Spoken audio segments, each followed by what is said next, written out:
There's a set of teams who are faltering at the moment, and in sharp perspective tonight is Melbourne. What sort of reckoning is coming for the Demons after a season where a team that expected to be in premiership contention has been dealing with issues old and new throughout and is going to miss by a fair margin?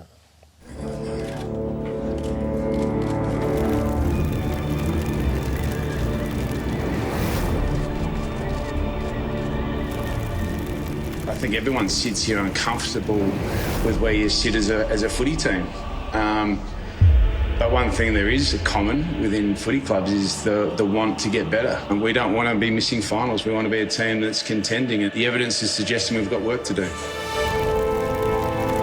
Alex came to me 4 weeks ago. Family's a really important element in life. And we'll go our best about trying to get that deal done for Alex. He's a wonderful person, someone that we treasure. And he said it to us, he said to me and said to the playing group, if he could pick the Melbourne Footy Club up and place it in Adelaide, he'd be playing the red and blue still. And that's the type of person he is. I've had open conversations with Christian regularly, and I think people seem to parcel frustrations and tension up as a negative. It's actually a positive. Christian's had an incredibly traumatic experience. I'm sure he's got some wonderful ideas about how we can get better.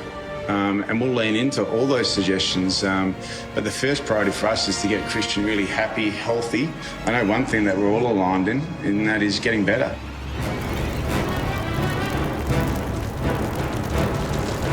It's a word that gets thrown around really loosely. But what we have been able to produce here over a long period of time is a high-performing culture, and one that will drive success. And we'll continue to look into that this year and how we can get it better. Clayton Oliver and Christian Petrarca will be at the footy club next year. I can guarantee they'll be running around in red and blue jumpers. He's had some surgery on his hand. He's also got a PCL that he's dealing with, and post-game he woke up with some sore ribs and he's got a crack on a few of those ribs. He's walking around this morning with a smile on his face and more determined than ever to get his football back to the highest level, and looking forward to putting in a huge off-season to get himself ready for pre-season. We've got a lot of more conversations to have once the season finishes. We've still got 2 games to go, and we're going full steam to try and win these 2 games.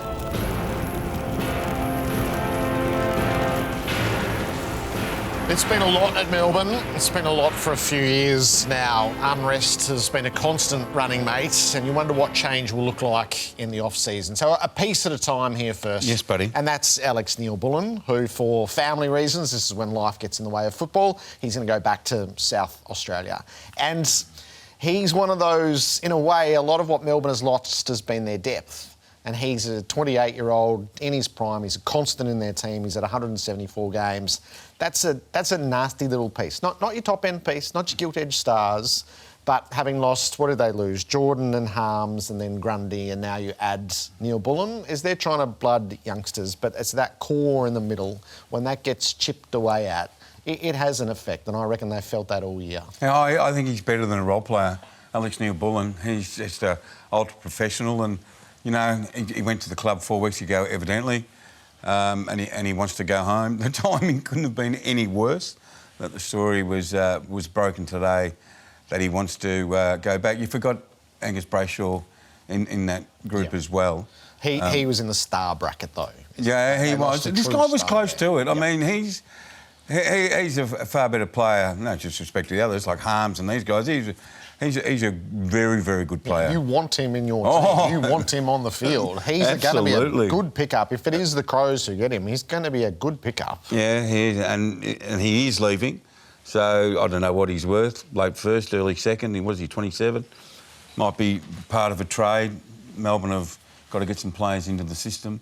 So, yeah, no, he will be a big loss. So here was Alex Neal-Bullen today. He's a cultural loss.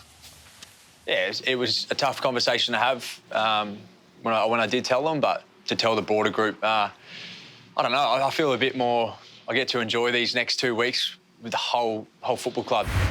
I adore this place, the people within it, the journey that I've been on with the footy club. Simon Goodwin in particular, he picked me up from the airport as an 18-year-old coming over from South Australia, and since that moment he's guided me through this journey. to be a Melbourne person is very important to me, and the Neal-Bullen family will be long aligned with this great footy club. If the other stuff wasn't happening, Gerard, you'd say this has been handled perfectly by Melbourne. You've done your 8-9 years, you've been a terrific fella. You want to go home, thanks a lot. He spoke brilliantly about the club and the club spoke brilliantly about him. It's Clayton Oliver's season's over, as Simon Goodwin articulated today. The season's been a complete write-off. Yep. His first year of the big contract has just been a total waste. You can't fake preparation, so this is the price of everything that went on between the end of last season and the start of this. And whether anything could have been done within season to get a better chance at it. But there's huge uncertainty that sits over what Oliver is and will be. A bit indicative of Melbourne holistically, I reckon. Yeah, I mean, the club has stood by him, and he'll say, I've been a really good servant to the club. Well, that's fine, but you signed a 7-year deal. I'll say it again, he's got to uphold his end of the bargain, mate. He's got a big off-season. He's got to get himself fit.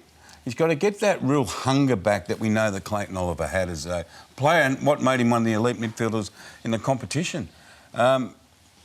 He had off-field dramas, and if you haven't had those dramas, it's hard to describe what impact that would have on you. But what we see was it had an enormous impact on him.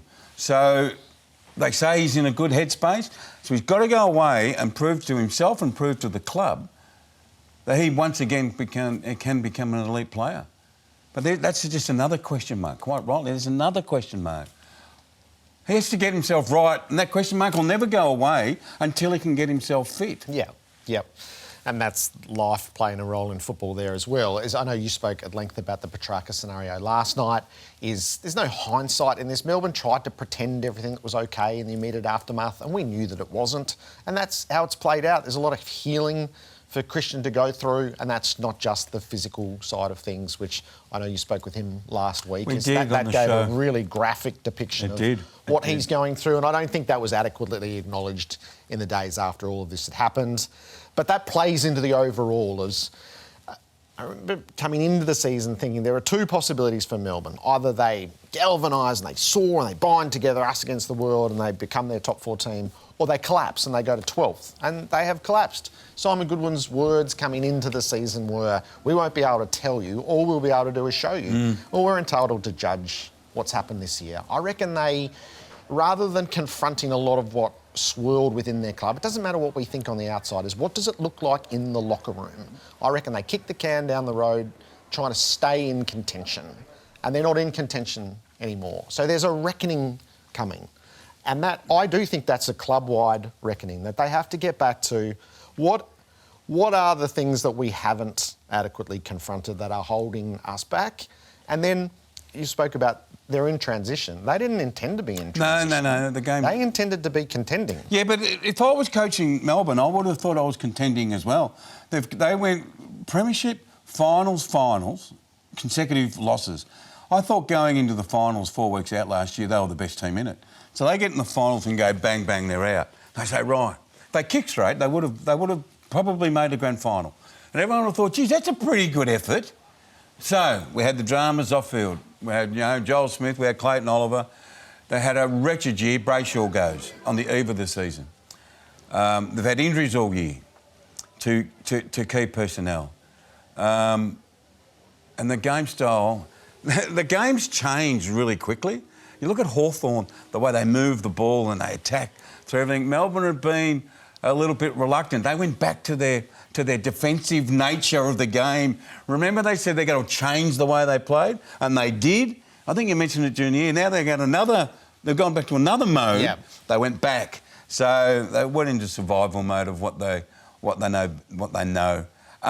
When you are fighting fires on so many fronts, and they have been fighting fires on it's exhausting. It's exhausting on a club, and I think that's what we've seen this year. They have to get, however they bring all of it to a head, on field and off field, that's the priority. To get actually a settled, clean run at next season, to see what they might grow into while they still have their key players at the top, is, I think, you can plot this, is clubs can't be unstable in the way that this club has been unstable over a long period of time and remain successful. No, they can't. They are living that toll now. Yeah, all clubs tried to do it. On the positive for them, they have played a lot of young players. They've got a good group of under 22. How many champions are in that list? We don't know yet. But they've been forced to transition their team this year. But it's been a wretched year for the club. But seriously, there's not too many people at the start of the year thought Melbourne are going to be a really powerhouse this year. Yeah.